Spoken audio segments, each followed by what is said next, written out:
Good to see you. Thank you so much. You doing all right? Absolutely. All right. Come on. The Paris Agreement ended up being a historic agreement, not because it gets us to where we need to be eventually, but for the first time locking in all countries into verifiable steps and targets that they're going to take. It creates the architecture that allows us to finally start dealing with this problem in a serious way. So you were happy with what I was happy that we put the architecture in place. The targets that have been set in Paris are nowhere near enough for what the scientists tell us we have to do eventually to solve this problem. But if we can use the next 20 years to apply existing technologies to reduce carbon emissions, and then start slowly turning up the dials as new technologies come online so that we have more and more ambitious targets each year, then we're not going to completely reverse the warming that now is inevitable, but we can stop it before it becomes catastrophic. And it's no secret that you've been under great opposition to Yeah. try to implement some of your climate change initiatives. And We got some folks on the other side.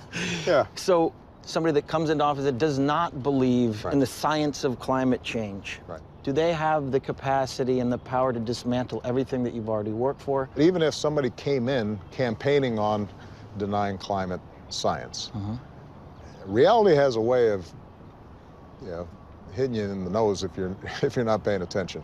And I think that the public is starting to realize the science, in part because it's indisputable. I admire your optimism. Yeah. But you start to look at the science, look at what's going on in the Antarctic, and scientists saying that there are sections of ice that guarantee 4 to 6 meters of ocean level rise, which will be catastrophic for the Right. future. You are the leader of the free world. You have access to information Right. that most people do not. What makes you terrified for the Right. future? A huge portion of the world's population lives near oceans.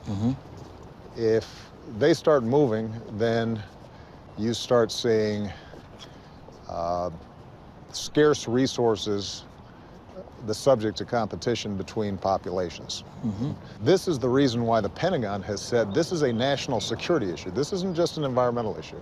This is a national security issue. In addition to just the sadness that I would feel if my kids can never see a glacier the way I saw when I went up to Alaska.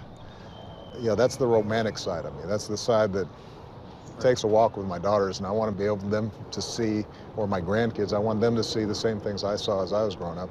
Even if you were unsentimental about that, in very hard-headed terms, you've got to worry about the national security implications of this and the capacity for the existing world order as we understand it to survive the kinds of strains that the scientists are predicting without action. This is why we have to take action now.